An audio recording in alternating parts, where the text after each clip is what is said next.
मैं डॉक्टर मोहन यादव ईश्वर की शपथ लेता हूं कि नमस्कार दोस्तों, मेरा नाम है रोहित और आज की इस वीडियो में हम बात करेंगे मध्य प्रदेश के नए सीएम मोहन यादव के बारे में। कैसे बीजेपी ने एक बिल्कुल नया चेहरा ला दिया मध्य प्रदेश के सीएम के रूप में। लेकिन उससे पहले हम जानते हैं ये बात कि ऐसा कहा जाता है नरेंद्र मोदी एक ऐसे शख्स हैं जो अपने फैसलों से पूरी दुनिया को चौंका देते हैं और ऐसा ही कुछ हुआ 11 दिसंबर को। बीजेपी ने मध्य प्रदेश के नए सीएम के रूप में मोहन यादव को चुना। लेकिन यहाँ पे सबसे बड़ा प्रश्न ये उठता है दोस्तों कि आपके पास इतने बड़े बड़े दिग्गज नेता थे, शिवराज सिंह चौहान जो बहुत अनुभवी हैं, नरोत्तम मिश्रा, ये दो नाम टॉप में चल रहे थे कि इन दोनों में से किसी को फिर से सीएम बनाया जाएगा। लेकिन बीजेपी ने बिल्कुल उल्टा किया, एक नया चेहरा लाए। जैसे कि उन्होंने छत्तीसगढ़ में एक नया चेहरा लाए, ऐसे ही मध्य प्रदेश में भी वो एक नया चेहरा सीएम के रूप में लाए। लेकिन मोहन यादव को ही क्यों लाए?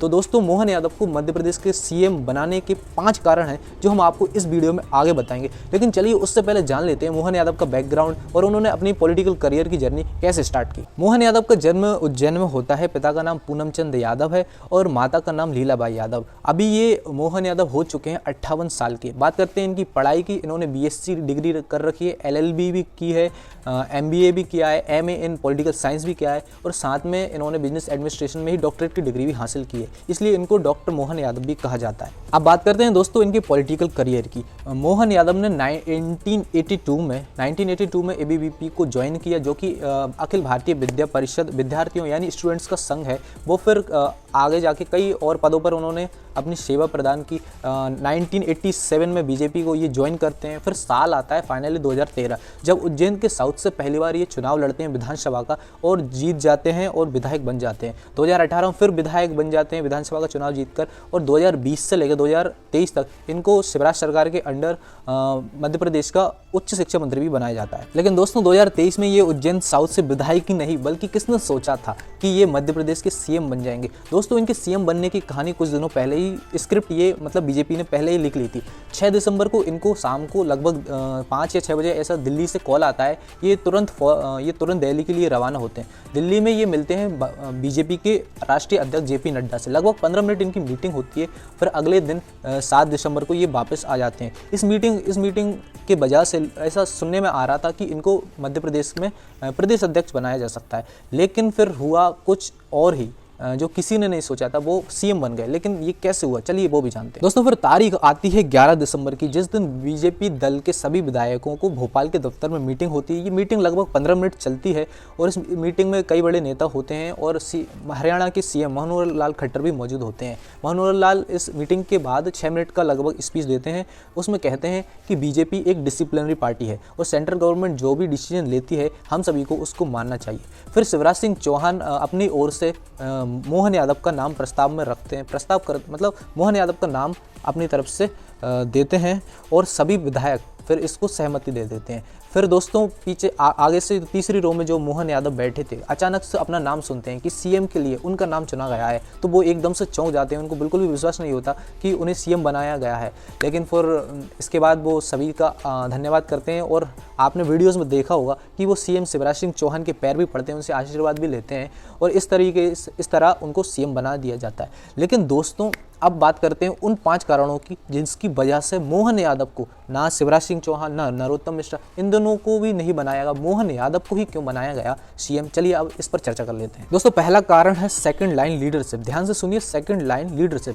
अभी मोहन यादव 58 साल के हैं, वो सीएम शिवराज सिंह चौहान से छोटे भी हैं और ये बीजेपी की नई रणनीति है कि नए राजनेताओं को आगे लाएं। जैसा कि हमने देखा छत्तीसगढ़ में भी एक नया चेहरा आया सीएम के लिए, जो किसी ने नहीं सोचा था। दोस्तों दूसरा कारण है OBC वोट बैंक।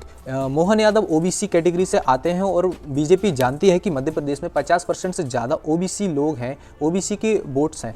तो ये सीधा 2024 के इलेक्शंस के लिए एक कह सकते हैं फर्स्ट स्टेप होगी बीजेपी की, क्योंकि बीजेपी जानती है 2024 के लोकसभा इलेक्शंस में कांग्रेस हो और अन्य पार्टियों को जातिगत जनगणना और OBC आरक्षण वगैरह वगैरह ये सारे मुद्दे उठाएगी। तो यहाँ से हम साफ देख सकते हैं कि बीजेपी ने कांग्रेस से और अदर पार्टी से एक कदम बिल्कुल आगे ही चल रही है। और दोस्तों इसका असर सिर्फ मध्य प्रदेश में ही नहीं बल्कि यूपी और बिहार में भी होगा, क्योंकि वहाँ पर भी OBC वोट बैंक एक बहुत ज़्यादा महत्वपूर्ण चीज़ हो जाती है 2024 के लोकसभा इलेक्शंस के लिए। दोस्तों तीसरा कारण है शिवराज कनेक्शन। मोहन यादव शिवराज सिंह चौहान के काफ़ी करीबी माने जाते हैं और शिवराज सिंह चौहान ने 11 दिसंबर को खुद अपनी तरफ से मोहन यादव का नाम दिया था सीएम के लिए और बाद में तो आपने देखा ही कि कैसे उन्होंने मोहन यादव ने शिवराज सिंह चौहान के पैर पड़ के आशीर्वाद लिया। दोस्तों चौथा कारण है मालवा और निवाड़ के एरिया पर फोकस। मध्य प्रदेश का मालवा निवाड़ वो एरिया है जहां पर इस बार के इलेक्शन में बीजेपी ने 66 सीटों में से 48 सीटें जीती हैं और एक मास्टर स्ट्रोक खेलते हुए बीजेपी ने क्या किया कि उसी एरिया से एक व्यक्ति को सीएम बना दिया और वहाँ की जनता को खुश कर दिया। तो यहाँ के उनके वोट 2024 के इलेक्शंस के लिए बिल्कुल पक्के ही समझो आप। और दोस्तों पांचवा कनेक्शन है आरएसएस कनेक्शन। मोहन आरएसएस के बहुत करीबी माने जाते हैं क्योंकि 1993 से ही वो आरएसएस के साथ जुड़े हैं और कई पदों पर उन्होंने अपनी सेवाएं भी दी हैं। बीजेपी को एक ऐसा चेहरा चाहिए था जो बीजेपी की तरफ से तो हो ही, साथ में ही आरएसएस और संघ के भी बहुत करीबी हो। दोस्तों ये थे वो 5 कारण जिनकी वजह से मोहन यादव को मध्य प्रदेश का नया सीएम बनाया गया। दोस्तों बीजेपी की इस रणनीति से हमें 2 चीज़ें सीखने को मिलती हैं। पहली कि आप अपने पत्ते तब तक मत दिखाओ जब तक गेम पूरी तरीके से आपकी मुट्ठी में ना हो। जिन 3 राज्यों में बीजेपी इलेक्शन जीती है उनमें किसी सीएम का चेहरा अनाउंस नहीं किया था, कोई नहीं जानता था कि सीएम कौन बनेगा चुनाव जीतने के बाद।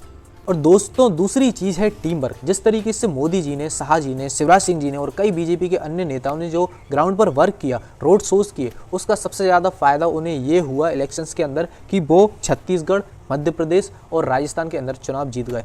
आशा करता हूं दोस्तों आपको ये मोहन यादव के ऊपर केस स्टडी वीडियो मेरा पसंद आया होगा। देखो वीडियो बनाने में बहुत ज़्यादा मेहनत लगती है, तो इस मेहनत के लिए हम आपसे कुछ नहीं, बस यही कहना चाहेंगे जो सब कहते हैं कि वीडियो को लाइक करें और ज़्यादा से ज़्यादा हो अपने फ्रेंड्स के साथ शेयर करें ताकि उनको भी पता चले कि शिवराज सिंह जी की जगह पर मोहन यादव को ही क्यों सीएम बनाया गया।